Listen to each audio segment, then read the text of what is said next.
and he's a Palestinian gentleman. He's just going to lay out what happened. He's the head of the school. And he's the head of the school. And so here he is. Huh? Yeah, I could just listen to him. I'll try to put you on speaker. Do you want to be on speaker?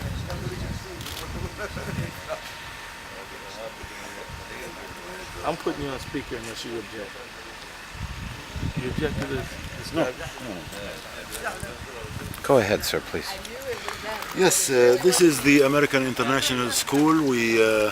This school was built in 1999 in an attempt to create an infrastructure for international community in Gaza. At that time, President Arafat was here, and there was a lot of international presence in Gaza.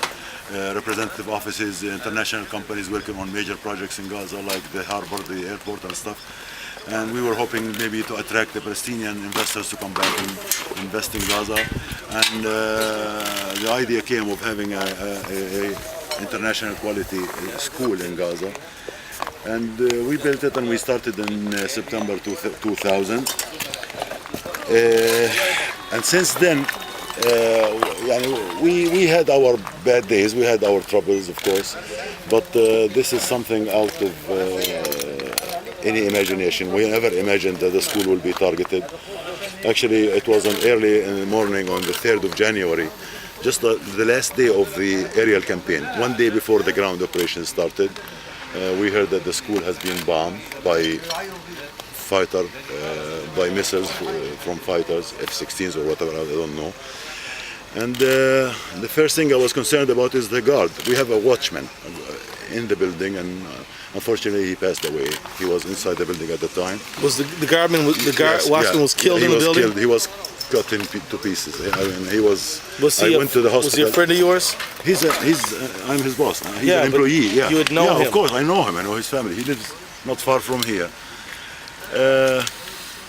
Of course, I couldn't come at 2 o'clock in the morning to see the school. I waited till the daylight, and I came the next morning, and it was a shock to me to see this amount of destruction. Can you recognize this as the school you led for those? It is my home. This is my second home. This is not just a building. I've spent the last 9 years of my life in this school. I'm the director of the school since day one. And we invested heavily in this school. It's not just the building. We invested in books, equipment, our records, our furniture, everything is just gone. What was the IDF's offered reason for this? Unfortunately, we did not have any explanation yet. I know some media and diplomats who came to the school and requested an explanation, and the answer they get is the matter is under investigation. They didn't even give us the pretext they give every time rockets were being launched from the school, and I can assure you there were no rockets launched from the school. I'm not sure 100%, of course, but I have a small incident I keep repeating. This poor guy who passed away asked me the day he died, asked me if he can bring his wife and family with him to stay at night in the school, inside the building, because he thought, the poor guy, he thought this is the safest place on earth. And you know, it really is a very sturdy looking structure. It is. Concrete. $7 million investment. This is a huge. $7 million. $7 million. The building itself is 3,400 meters times 2. That's 600, 800 meters. The campus, the whole campus is 34,000 square meters. If you go around, it's a huge school. We have 3 fields: soccer field, basketball field, and we have phase 2 coming. We wanted to build a gymnasium and an auditorium. How old were the children who went to this school? KG to grade 12. We have all grade levels. And when they come and see what their school looks like, I mean, what is the impact does it have on them? They were so traumatized. They were so angry, and they were so, most importantly, they were so uncertain of their future. You see, our school is the only school that delivers the American curriculum in Gaza. Our kids simply cannot just go to another school.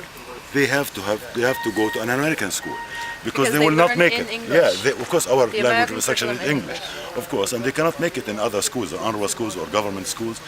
And that's why the first thing they ask, are we going to have school back? Especially the seniors. The seniors, I have grade 12 students who are waiting to graduate. Actually, they missed deadlines because of the war in January. They missed deadlines applying to the universities. Luckily, with the help of the consulate in Jerusalem, we managed to get an extension for some of them and to extend their deadline for applications. But again, those students are not even certain, they're not even sure they're going to get their diplomas or not. So we assured them, we had a parent meeting and we told them we are determined to reopen the school. We have to make sure that you will not miss on your university, whatever plans you have for university. And of course, Gaza has no place to go. We looked for a building to host us in an immediate basis. We wanted something ready.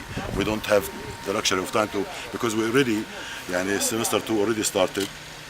Luckily, the school was hit. We were in Christmas break at the time. And we were supposed to come back on 13th of January. And it happened on the 3rd of January. So we didn't lose as much school days as other schools. But again, we have to start. And then we went to the UNRWA. UNRWA said we have no schools. We're already short because we have so many schools. Yeah. UNRWA schools hit. We went to the Ministry of Education. They said, okay, we will give you a building, a school building, but it has to be in the afternoon. Of course, we That's because you gotta use the building in shifts. Is that right? Yeah, because they're gonna go in the morning. The other kids. We go and of course, the simple calculation, we cannot make it. We have an extended curriculum. We stay till 4 o'clock here. And this is why we went and looked for a building that is suitable for us to take as a temporary facility. Luckily, we found a building, a nice building that used to be rented. By the British Council in downtown Gaza. We rented that building. We tried to furnish it with whatever furniture available in Gaza. Yeah, because your furniture's all destroyed too. This is all from America. Your books, by the way, your furniture, your computers, everything your is from records, your Yeah, files. this is This the. is everything from America. Is this the American taxpayers' investment too?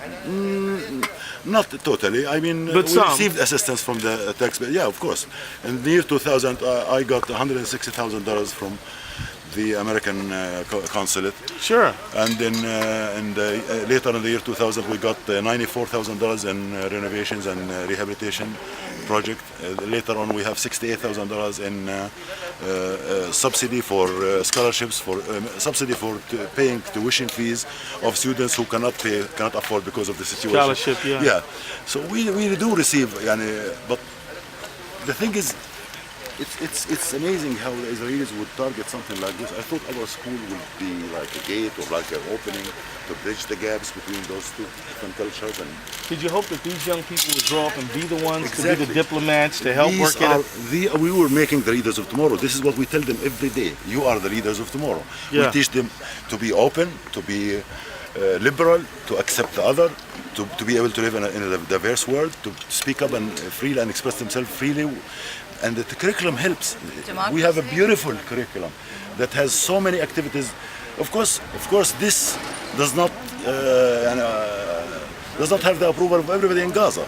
And Sure. the evidence is we have been targeted 3 times by militant groups in Gaza. And it's amazing how we unify the Israelis and the militants in targeting our school. Right. We've been targeted by militants because they don't like the way we live. They don't like the way we think. They don't like the way we teach. We are a co-educational school where girls and boys go together up till grade 12. That's for them something. Our students come with no headscarf, they speak up their minds. They act freely. And this is, of course, they disapprove of. And that's why they burnt our buses. The whole buses, the school fleet of buses, it was burned down by the militants. And they looted our school and they stolen our computers and our stuff, our equipment. So the militants attack you and the IDF bombs and the the building. IDF, exactly.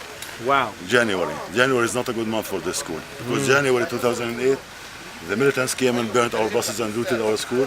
And in January 2009, the Israelis just bombed it and just flattened it, just like you see. Yeah, thank you, sir. Tim, you still there? Can we walk around a little bit? Oh yeah.